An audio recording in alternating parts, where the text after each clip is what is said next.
بسم اللہ الرحمن الرحیم الحمدللہ رب العالمین صلی اللہ علی محمد وآلہ اجمعین واللعنۃ الدائمۃ علی اعداء محمد وآل محمد اما بعد وفقنا اللہ وإیاکم للعلم والعمل الصالح انشاء اللہ تعالی۔ گفتگو ہماری مسئلہ نمبر 799 میں جاری تھی، اور اس کے بعد جو عنوان بنتا ہے آسانی، دوسری شرط جو ہے، یعنی اگر ہم یوں کہیں کہ اسلحے کے ذریعے سے جو شکار کرنے کی شرائط ہیں، اس میں سے جو پہلی شرط ہے اس کے بارے میں گفتگو ہو چکی کہ جس میں انہوں نے جو بندوق کی بات آئی، تو اس میں سے اسی ثانی نے یہ چیز ضروری قرار دی ہے کہ وہ جو گولی لگے گی جانور کو اور شکار کو، وہ اس کے جسم کو پھاڑے بھی صحیح، زخمی بھی کرے۔ اگر وہ پھاڑتی نہیں ہے، زخمی نہیں کرتی ہے، فقط اس کے اوپر پریشر بنتا ہے اور ایک ضغط اور دباؤ کی وجہ سے وہ جانور مر جاتا ہے یا وہ اسے جلا دیتی ہے، پھر جو ہے وہ جانور حلال نہیں ہوگا۔ دوسری شرط یہ ہے کہ یکون صائد، کہ یہ جو شکار کرنے والا ہے، ظاہری بات ہے یعنی بندوق چلانے والا، اسلحہ پھینکنے والا، یہ مسلمان ہو یا مسلمان کے حکم میں ہو، یعنی مسلمان کا بچہ ہو جو غیر بالغ ہوتا ہے۔ نظیر ما تقدم فی الصید بالقلب، یہ بالکل ایسی شرائط ہیں کہ جیسے صید بالقلب میں کیا گزری تھیں، کہ وہاں پہ بے شک وہ اہل کتاب میں سے بھی ہو اور اللہ کا نام بھی لے تو پھر بھی احتیاط واجب کے طور پہ کافی نہیں ہے۔ تیسری شرط یہ ہے کہ التسمیۃ عند استعمال السلاح فی الاصطیاد، کہ جب شکار میں وہ اسلحے کو استعمال کرے گا تو اس ٹائم پہ وہ کیا لے، تسمیہ، اللہ کا نام لے۔ اور یہاں پر بھی وہی ہے کہ وہ گولی اس کو لگنے سے پہلے اگر نام لے لیتا ہے تو یہ کافی ہے، اگر گولی چلاتے وقت نام لے تو یہ اور اچھا ہے، جس طرح وہاں پہ تھا کہ کتے کو چھوڑتے وقت نام لے تو وہ زیادہ بہتر ہے۔ وَيُجْتَزَعُ بِهَا، یعنی اس تسمیہ کے اوپر اتفاق کر لیا جائے گا کب، قبل اصابت الہدف ایضاً، یعنی یجتزع بها ایضاً، اصابت الہدف یعنی گولی اپنے ہدف کو پہنچنے سے پہلے اگر بسم اللہ پڑھ لی جائے تو اس کے اوپر بھی کیا اتفاق کر لیا جائے گا۔ بس اگر ہدف کو پہنچ جائے تو پھر جو ہے وہ بسم اللہ پڑھنے کا کوئی فائدہ نہیں ہے۔ وَلَوْ أَخَلَّ بِهَا مُتَعَمِّدًا لَمْ يَحِلَّ صَيْدُهُ، اگر وہ تسمیہ کو چھوڑ دیتا ہے، اخلا بها تسمیہ کو چھوڑ دیتا ہے اور متعمدًا جان بوجھ کے چھوڑتا ہے، تو پھر تو جو ہے وہ اس کا شکار حلال نہیں ہوگا۔ ولا بأس بالإخلال بها نسیانًا، لیکن اگر تسمیہ کو جو ہے وہ چھوڑتا ہے نسیانًا، بھول کے چھوڑتا ہے، تو پھر اس میں کیا کوئی حرج نہیں ہے۔ الرابع، چوتھی کیا ہے کہ ان یکون الرمی بقصد الاصطیاد، کہ یہ جو گولی چلا رہا ہے اس میں اس کی نیت بھی کیا ہو، شکار کی نیت ہو۔ فلو رما ہدفاً، اگر ایک بندے کی شکار کی نیت نہیں تھی، وہ ایک چیز ہدف اس نے ایک بنایا ہوا تھا، کوئی پہاڑ پہ چوٹی وغیرہ یا کوئی چیز، اس کو وہ نشانے لگا رہا تھا۔ او عدواً، یا اس نے اپنے دشمن کو جو ہے وہ فائر مارا۔ او خنزیراً، یا جو ہے وہ خنزیر کو، اب خنزیر کو ظاہری بات ہے یہ شکار کی نیت تو نہیں ہے، بس اس کو مارنے کی نیت ہے کہ جنگل وغیرہ کو خراب کر دیتا ہے، کیا نام، فصلوں کو خراب کر دیتا ہے تو اسے وہ مارنا چاہ رہے۔ او شاتن، یا جو ہے وہ بکری کو، کیونکہ یہ شروع میں بیان کی، آگے بھی تفصیل آئے گی اس کی، کہ جو پالتو بکری ہوتی ہے گھر کی، اس کو فقط ذبح کیا جا سکتا ہے، شکار کے ذریعے سے وہ حلال نہیں ہوتی۔ جو گھر کی بھیڑ بکریاں ہیں، مرغیاں ہیں، ان کو جو ہے انسان فیر مار کے شکار کرتا رہے، یہ نہیں ہوتا، ٹھیک ہے۔ ہاں وہ آگے بیان کریں گے۔ اگر وہ ممتنع ہے یعنی قابو نہیں آ رہی، ٹھیک ہے، وہ بفر گئی ہے جانور، پہاڑ کے بیچ میں یہاں پہ انسان نہیں جا سکتا، اس کا نہیں بیان کیا، جو مجھے آگے آئے گی شرط، تو اس میں اس آپشن کو نہیں بیان کیا کہ یعنی اس کو ذبح کرنا ممکن نہیں ہے، یہی ہے نا، کہ اگر اسے نکالیں گے تو مر جائے گی، تو اسے وہ چاہ رہے ہیں کہ گولی مار کے ادھر ہی کر لیں، تو نہیں، اس طرح نہیں، مشکل ہے، اس تو صورت لکھی بھی نہیں ہے یہاں پہ، استفتاء وغیرہ میں دیکھنا پڑے گا، شاید ہو تفصیل، لیکن نہیں ہے۔ یعنی اس کے اندر یہ شرط لکھی ہے کہ یہ جو پالتو جانور ہوتے ہیں، اگر یہ وہی بن جائیں، غیر پالتو بن جائیں، یا وہ سرکش بن جائیں، قابو نہیں ہونے دیں، کوئی بھی انہیں نہ پکڑ سکے، سرکشی کریں اس طریقے سے، پھر وہاں پہ اس کے اوپر شکار کا کام جاری ہو سکتے ہیں، وغیرہ نہیں ہو سکتا۔ اچھا، تو شاتن کیا ہے، کیونکہ شات کا کیا ہے، شکار نہیں ہوتا، جب اس کا شکار نہیں ہوتا تو اس نے شات کے جو ہے وہ قصد سے مارا، بکری کے جو ہے وہ قصد مارا، یعنی ایک کیا کہنے کا مطلب ہے کہ جو شرعی طور پہ شکار ہے اس کی نیت ہی نہیں ہے،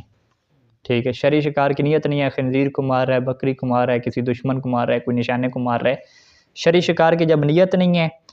فَأَصَابَ غَزَالًا، اب وہ جو اس کا گولی ہے وہ کس کو پہنچ جاتی ہے؟ غزال ایک ہرن کو مثال کے طور پہ، فقاتل، اور اسے قتل کر دیتی ہے، تو لم یحل، تو یہ ہرن جو ہے وہ حلال نہیں ہوگا۔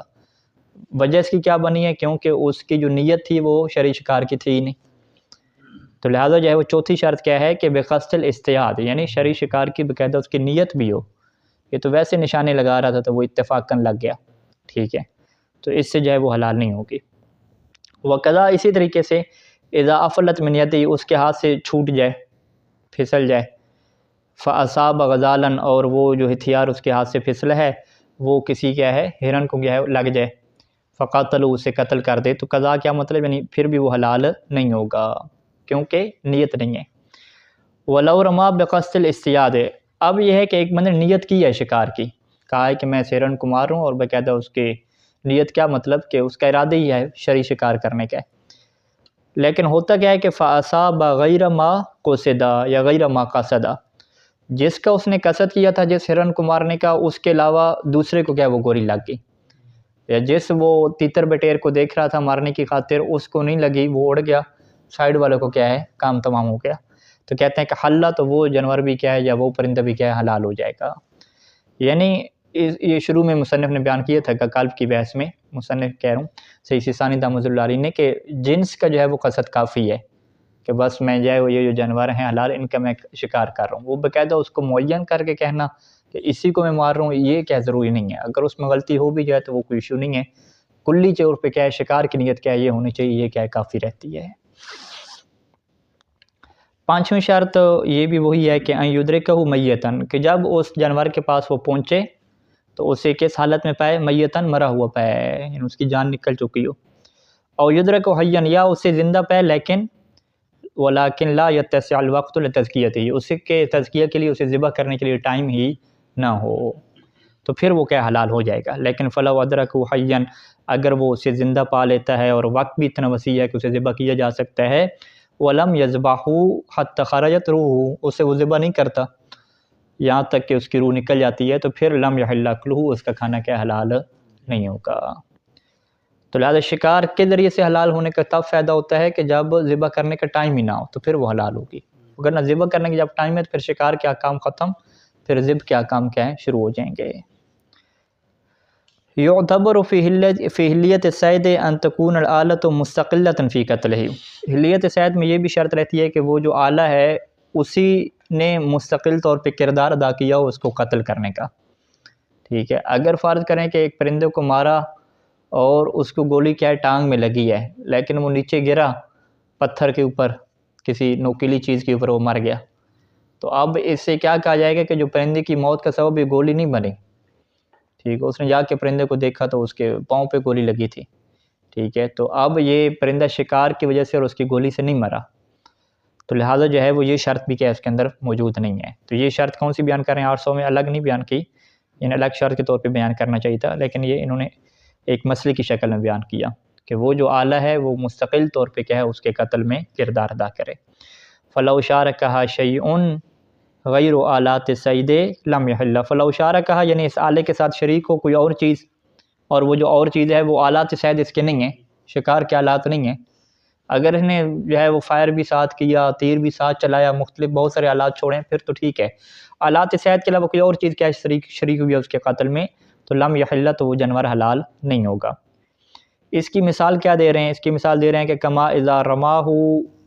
اس نے اس کو مارا، فسقط الصید فی الماء، اور وہ جو شکار ہے وہ پانی میں گر گیا، اب تیر تو سکتا نہیں تھا، زخمی تھا، پانی میں گرا اور ڈوب کے مر گیا، ومات، اور مر گیا۔ وعلم، اور اس بات کا یقین ہے کہ استناد الموت الی کلا الامرین، کہ اس کی جو موت واقع ہوئی ہے اس کے جو پیچھے وجہ بنی ہے دونوں کام بنے ہیں، ایک تو اس کو مارنا بنا ہے، ظاہری بات ہے مارا تو تبھی گرا ہے، اور دوسری وجہ اس کی موت کی کیا بنی ہے؟ پانی بنے ہے، تو اگر وہ پانی میں نہ گرتا خشکی پہ ہوتا تو ابھی تک زندہ ہوتا، مرا نہ ہوتا، تو یہاں پہ کیا کہیں گے کہ وہ حلال نہیں ہے۔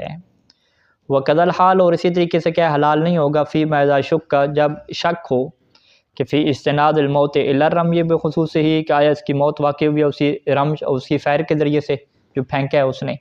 فقط اسی سے موت واقع ہوئی ہے یا اس کے علاوہ بھی کوئی اور چیز بھی شریک کی اس کی موت میں، شک ہے، تو فإنہ لا یحکم بحلیتہ، شک کی صورت میں بھی کیا ہے اس کے حلال ہونے کا حکم نہیں لگایا جائے گا۔ اذا رما سہمن،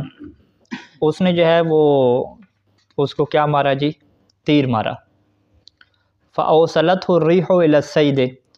اور ہوا جو ہے وہ اس تیر کو جو ہے وہ شکار تک کیا لے گئی ہے، یعنی ہم یہ کہیں کہ تیز ہوا چل رہی تھی اور اس کا جو تیر تھا وہ لکڑی کا تھا، آگے اس کے نوکیلی چیز لگی ہوئی تھی، لیکن اگر یہ ہوا نہ ہوتی تو تیر اس جو دور پرندہ تھا اس تک نہ پہنچ پاتا، ٹھیک ہے۔ ابھی چونکہ تیز ہوا چل رہی تھی، آندھی چل رہی تھی، اس نے اسی میں کیا تیر پھینک دیا تو وہ بھی اسی رخ میں جا رہی تھی تو وہ کیا ہرن کو لگ گیا۔ اسے کیا کہتے ہیں مسئلے کو، کہ تیر کے پہنچانے میں اس کے جو ہے وہ زور نے کردار ادا نہیں کیا، بلکہ کس نے کردار ادا کیا، ہوا نے کیا کردار ادا کیا ہے، تو ہوا بھی کیا شریک ہوئی ہے شکار کے اندر۔ تو اس کا کیا مسئلہ ہوگا، کہتے ہیں کہ اذا رما سہمن، اس نے جو ہے وہ رما پھینکا، سہمن تیر پھینکا، فاوصلته الريح الى الصيد، ری اور ہوا نے کیا ہے اسے پہنچا دیا کس کی طرف، شکار کی طرف، فقاتلہ، اور اس کو کیا ہے اس نے قتل کر دیا، تو حل، تو وہ شکار کیا ہو جائے گا، حلال ہو جائے گا۔ وَإِن كَانَ لَوْلَا الرِّيحُ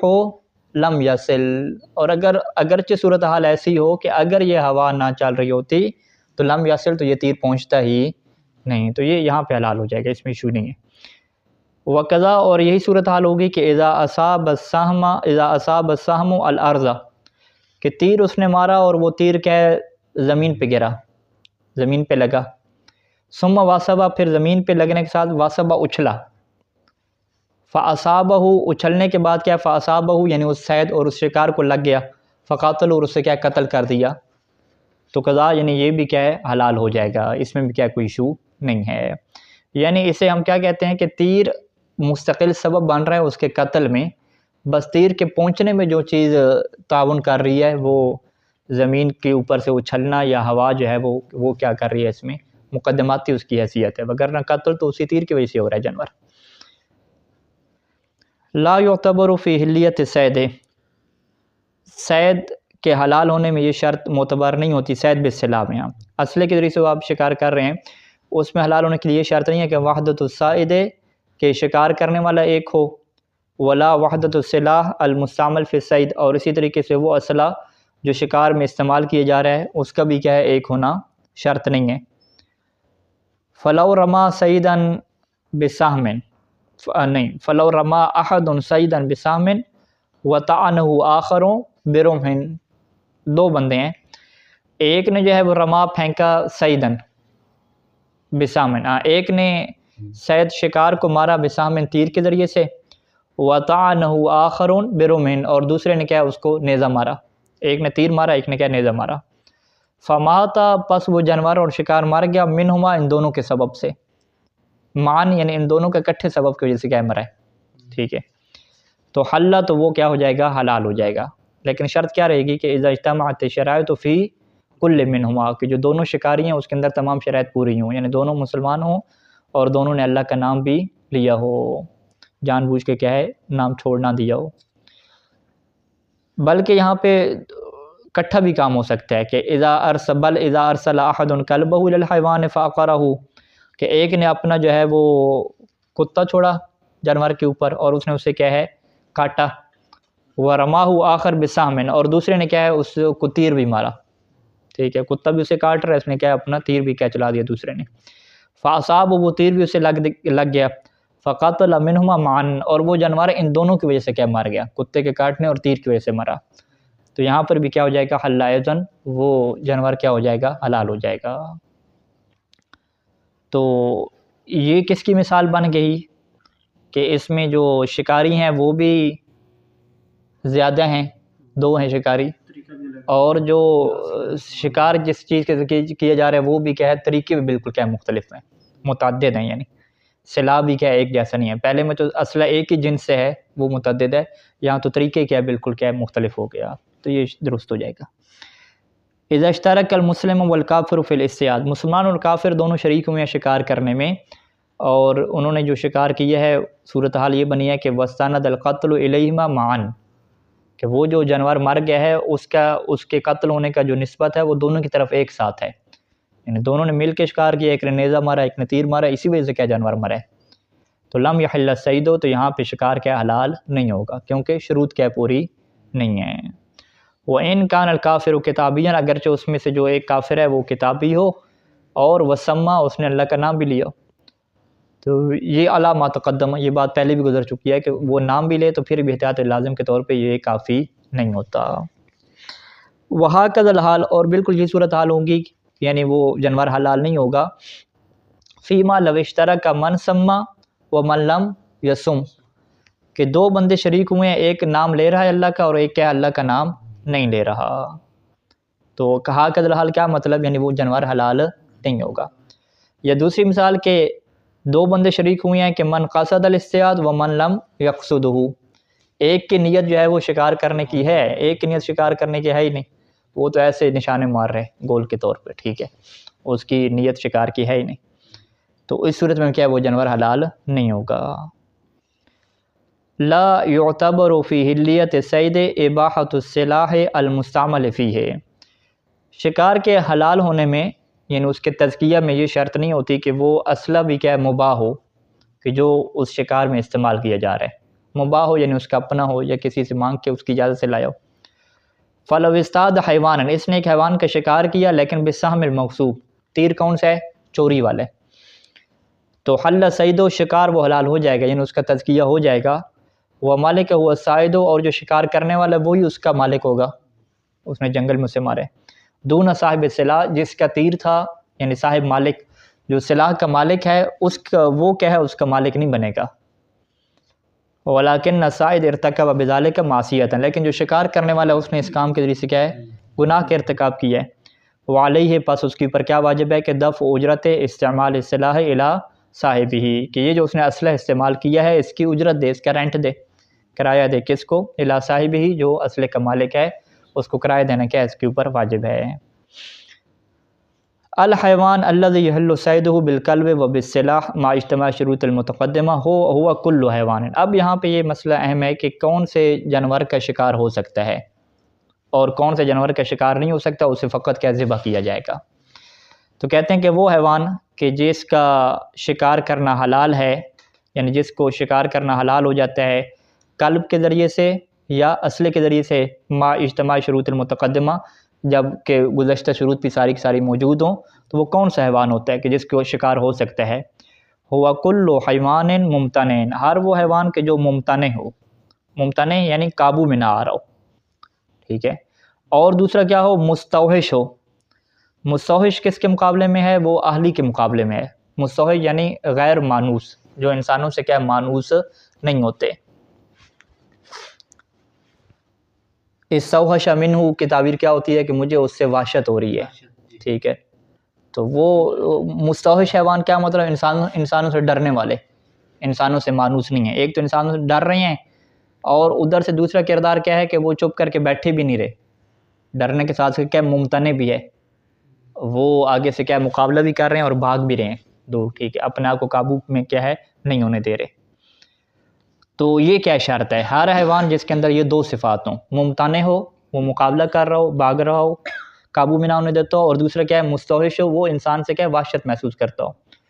وہ انسانوں کے کیا قریب نہ آتا ہو۔ اب من طائرن، چاہے وہ پرندوں میں سے ہو یا کس میں سے ہو، وحش میں سے ہو، وحش جو ہے وہ وحشی کی جمع ہے، وحشی کسے کہتے ہیں، جنگلی جانوروں کو کہتے ہیں، جنگلی جانور، یعنی چاہے وہ پرندہ ہو یا جنگلی جانور ہو، ٹھیک ہے جی۔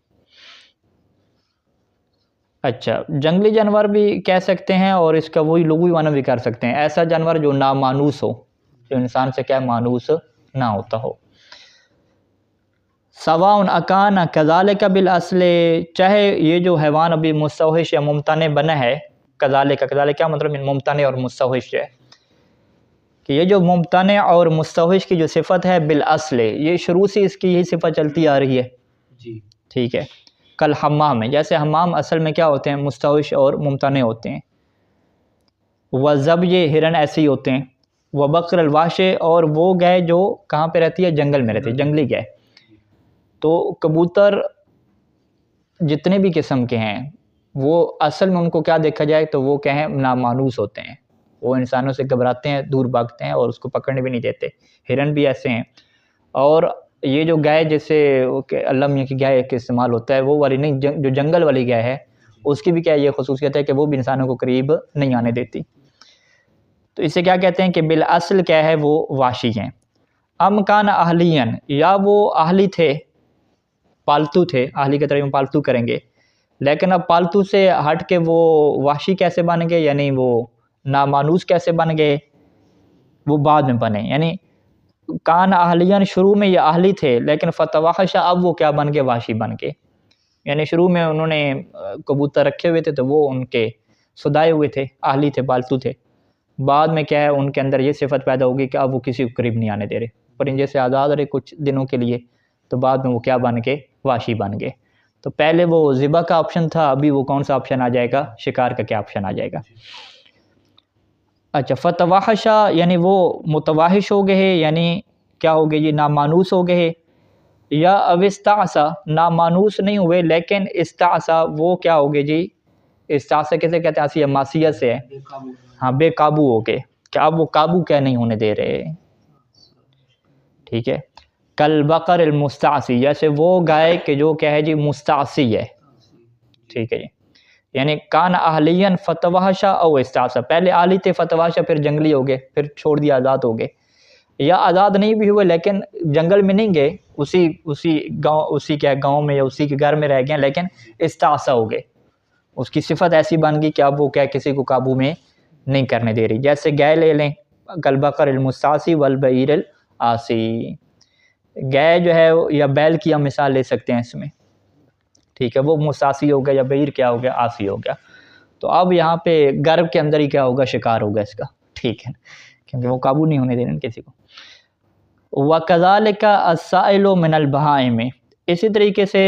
وہ جانور کے جو سائل ہوتے ہیں، سائل کہتے ہیں حملہ آور، حملہ کرنے والے، بہائم یعنی مویشی ہیں لیکن وہ حملہ کرنے والے ہوتے ہیں، کہ وہ انسانوں کو قریب نہیں آنے دیتے، حملہ آور ہوتے ہیں، ان کا شکار بھی ہو سکتے ہیں۔ جیسے الجاموس السائل، وہ بھینس کے جو سائل ہو، جو حملہ آور ہو، ٹھیک ہے، اس کے اندر یہ صفت بن گئی ہے کہ وہ حملہ کر دیتی ہے، کسی کو کیا قریب نہیں آنے دیتی۔ ونحوی، یا اس طرح کے اور بھی جانور لے لیں، تو یعنی نقطہ وہی بن رہا ہے اس کے اندر کہ جو جانور انسان کو قابو نہ کرنے دے تو پھر اس کا علاج کیا ہوگا؟ گولی ہوگا، ٹھیک ہے، سیدھا یعنی پھر اس کے اوپر کیا آ جائیں گے؟ شکار کے احکام آ جائیں گے، پھر ذبح کے احکام نہیں ہوں گے، شکار کے کیا احکام ہو جائیں گے۔ تو لہٰذا یہ یعنی ہم کہیں گے کہ لا تقع التزکیۃ الصیدیہ، یہ جو شکار والا تزکیہ ہوتا ہے یہ واقع نہیں ہو سکتا علی الحیوان الاہلی، اس جانور کے اوپر جو کیا ہے؟ پالتو ہے، ٹھیک ہے، پالتو جانور یہی ہوتا ہے کہ جو انسان کو قریب آنے دیتا ہے۔ سواء اکان کذالک بالاصل، چاہے وہ جانور ایسا ہو کہ جو اصل خلقت میں کیا ہے؟ پالتو ہو، جیسے کہ مرغیاں ہوتی ہیں، بکریاں ہوتی ہیں، بعیر کیا ہے؟ اونٹ ہو گئے، گائے ہو گئی۔ امکان وحشیاً فتؤہلا، یا وہ پہلے وحشی ہوتے ہیں لیکن فتؤہلا انہیں پھر کیا ہے؟ اہلی بنا دیا جاتا ہے، جیسے ہرن ہو گیا، اور پرندے ہو گئے کون سے؟ المتاہلین، کہ جنہیں کیا ہے جی؟ پالتو بنا دیا جاتا ہے، متاہل ہو جاتے ہیں، پالتو ہو جاتے ہیں۔ وَقَذَا ولد الوحش، اسی طریقے سے جو ہے وہ تزکیہ واقع نہیں ہو سکتا، قضا یعنی تزکیہ واقع نہیں ہو سکتا، شکار والا تزکیہ واقع نہیں ہو سکتا۔ ولد الوحش، جانور خود جو ہے وہ وحشی ہے لیکن اس کا جو بچہ ہے اس کے اوپر کیا ہے؟ نہیں ہو سکتا تزکیہ۔ کب؟ قبل ان یقدر علی العدو، قبل اس کے کہ وہ بچہ قادر ہو کس کے اوپر؟ عدو، عدو کسے کہتے ہیں؟ چھلانگ لگانا، یعنی چھلانگ لگانے کے اوپر قادر نہیں ہے، چھوٹا بچہ ہے۔ یا وہ فرق طیر، وہ بچہ کس کا ہے؟ اسی تیتر بٹیر کا ہے، پرندے کا ہے، چوزا، فرق کسے؟ چوزا کہتے ہیں، پرندے کا چوزا ہے لیکن قبل نہوزہ للطیران، اس کے طیران اڑنے سے پہلے، ٹھیک، قبل نہوزہ اس کا اٹھ جانا، للطیران اڑنے کے لیے، یعنی اڑنے کے لیے اٹھ جانے سے پہلے چوزا ہو گیا، اور اس کا کیا ہو گیا جی؟ ہرن کا فرض کریں بچہ ہو گیا، یا واشی گائے کا کیا ہو گیا؟ بچہ ہو گیا، جو بھی چھلانگے نہیں لگا سکتا، تو یہ بھی کیا ہے؟ اس کا تزکیہ صیدیہ بھی کیا نہیں ہوگا۔ فلو رما طائرا وفرخہ، اگر اس نے جو ہے وہ فائر مارا، رمج کی، تیر پھینکا طائر پرندے کو، اور وفرقہ الذی، اور اس کے اس بچے کو، اس چوزے کو، الذی لم ینہض، جو ابھی اٹھ نہیں سکتا اڑنے کے لیے، فقتلہما، اس فائر نے کیا ان دونوں کو کیا قتل کر دیا، تو حل الطائر دون الفرق، تو جو پرندہ ہے طائر ہے وہ حلال ہو جائے گا، لیکن چوزہ کیا حلال نہیں ہوگا۔ وجہ کیا بنے گی؟ ہم کہیں گے کیونکہ چوزہ جو ہے وہ ممتنع نہیں ہے، وہ انسان کو پکڑنے دیتا ہے، اور جو ممتنع تھا، جو قابو میں نہیں ہوتا تھا، وہ کیا تھا جی؟ وہ اس کی ماں تھی، اس کا کیا والد تھا، جو بھی تھا، پرندہ جو تھا وہ تھا۔ لا فرق فی تحقق زکوٰۃ بالاصطیاد، یہ جو ہم نے کہا کہ شکار کے ذریعے سے جانور جو ہے وہ حلال ہو جاتا ہے، اس میں کوئی فرق نہیں ہے کہ بین الحیوان المحشی المحلل لحمہ والمحرم، کہ چاہے وہ حیوان وحشی ایسا ہو کہ جس کا گوشت حلال ہوتا ہے یا جس کا گوشت کیا ہوتا ہے، حرام ہوتا ہے۔ یہ کتاب و ذب میں یہ بحث آتی ہے، یا کتاب و طہارت میں بھی کیا شروع میں گزری ہے، کہ جن حرام جانوروں کو نجس العین نہ ہوں شرعی طریقے سے ذبح کیا جائے تو وہ کیا ہو جاتے ہیں؟ پاک ہو جاتے ہیں، یعنی ان کی کھال سے جوتے وغیرہ اور باقی چیزیں کیا بنائی جا سکتی ہیں، ٹھیک ہے۔ اب وہ اس میں بندر کی کیا مثال لکھی ہوئی ہے کہ بندر کو جو ہے وہ اگر کوئی ذبح کیا جائے تو وہ کیا پاک ہو جاتا ہے، حلال نہیں ہوتا، پاک ہو جاتا ہے۔ ہاں لومڑی بھی ایسے ہے، ٹھیک ہے، یعنی کتا اور سور کے علاوہ سارے آپ لے لیں، ٹھیک ہے۔ تو وہ کسی مومن نے کہا کہ وہ آپ کے فقہا نے جو ہے نا وہ بندر کو حلال لکھا ہے، کیا حلال کہاں لکھا ہے؟ وہ یہی مسئلہ تھا کہ اگر شرعی طریقے سے بندر کو ذبح کیا جائے پاک ہو جاتا ہے، کہ پاک لکھا ہوا، حلال تھوڑی لکھا ہوا، مٹی بھی پاک ہے، حلال تھوڑی ہے۔ تو یہی مسئلہ یہاں پہ ہے کہ جیسے ذبح کرنے سے جو ہے وہ حرام جانور پاک ہو جاتا ہے، اس کا تزکیہ، اس کے تزکیے سے حلال نہیں ہوتا، تزکیے کا مطلب کیا ہوتا ہے؟ اس کا پاک ہو جانا۔ ایسے ہی جو حرام جانور ہے اگر اس کا شکار کریں گے، شیر کا شکار کریں گے، ٹھیک ہے، تو وہ بھی کیا ہو جائے گا؟ پاک ہو جائے گا، اس کے چمڑے سے کیا استفادہ کر سکیں گے۔ فالسباع، پس وہ جو درندے ہوتے ہیں، اذا استیدت، جب ان کا کیا کیا جائے؟ شکار کیا جائے، صارت زکیتاً، تو وہ کیا ہے؟ تزکیہ ان کا ہو جائے گا۔ وجاز الانتفاع بجلدہا، اور ان کے چمڑے کے ساتھ فائدہ اٹھانا جائز ہو جائے گا، فی ما، ان صورتوں میں کہ تعتبر فی زکوٰۃ، کے جس میں کیا ہوتی ہے؟ زکوٰۃ معتبر ہوتی ہے، یعنی اگر آپ کو پاک چیز چاہیے تو پاک چمڑا کیا آپ کو مل جائے گا۔ ھذا اذا کان صید بالسلاح، یہ اس صورت میں ہے کہ اگر شکار کس کے ذریعے سے ہو؟ اسلحے کے ذریعے سے ہو، ٹھیک ہے۔ تو وہ وہاں پہ جب فقہ میں ہم شروع میں پڑھتے تھے تو یہی جو مسئلہ ذبح کا آتا تھا کہ حرام جانور کو ذبح کریں تو اس کی جو کھال ہے وہ پاک ہو جاتی ہے، اس سے استفادہ کر سکتے ہیں، تو وہ مثال کس کی دیتے تھے؟ شیر کی، ٹھیک ہے، شیر کو ذبح کریں، پھر وہ مذاق بھی اڑاتے تھے، ہاں شیر کو ذبح کون کرے گا، ٹھیک ہے۔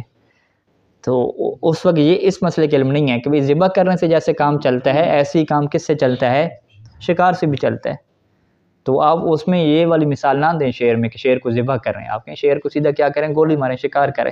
تو جیسے گولی اور شکار ماریں گے بسم اللہ پڑھ کے، ٹھیک ہے، اور وہ مسلمان ہوگا اس کا شکار کرنے والا، شرائط ساری یہی رہیں گی،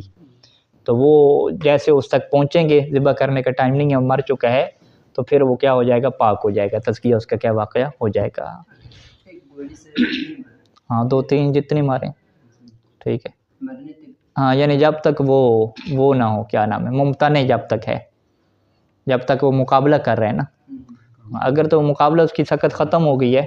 مقابلہ ختم ہو گیا، پھر تو وہ ذبح کیا کام شروع ہو جائیں گے، ٹھیک ہے۔ جی ہوتا ہے کہ مرتے دم تک شیر جو ہوتا ہے ممتنع نہیں ہو رہتا ہے، ہاں وہ مرتے دم تک شیر جو ہے ممتنع رہتے ہیں، نہیں آخر پہ جب اس کی دم ہل رہی ہے، وہ تو پیچھے انہوں نے بیان کیا تھا، اگر دم کے اندر بھی حرکت ہے تو اسے کیا کہا جاتا ہے کہ ذبح کا ٹائم مل گیا ہے، فقط دم کے اندر حرکت ہو یا آنکھ کے اندر حرکت ہو، تو اگر اس کی دم اور آنکھ کے اندر حرکت موجود ہے تو پھر تو جو اسے کیا کریں گے؟ ذبح کریں گے۔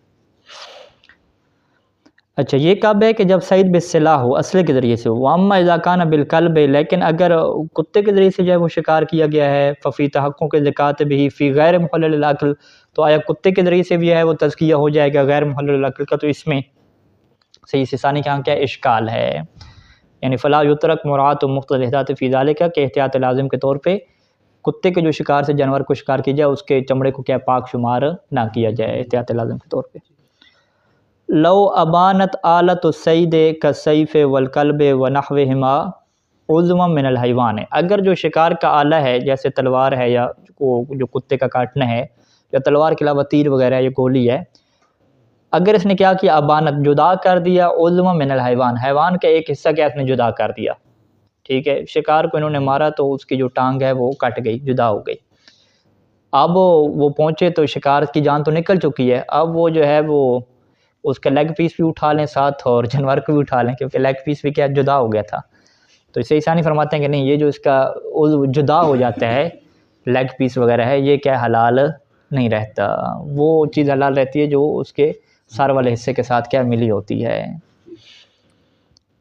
مثال کے طور پہ ہاتھ ہیں اس کے والرجل، اور اس کی کیا ہے ٹانگیں ہیں، ٹھیک ہے، ہاتھ یعنی وہ سائیڈ والا جو اس کا شمار پرندے میں وہ شمار کریں گے نا، جانور میں اگلے جو ہے وہ 2 پاؤں۔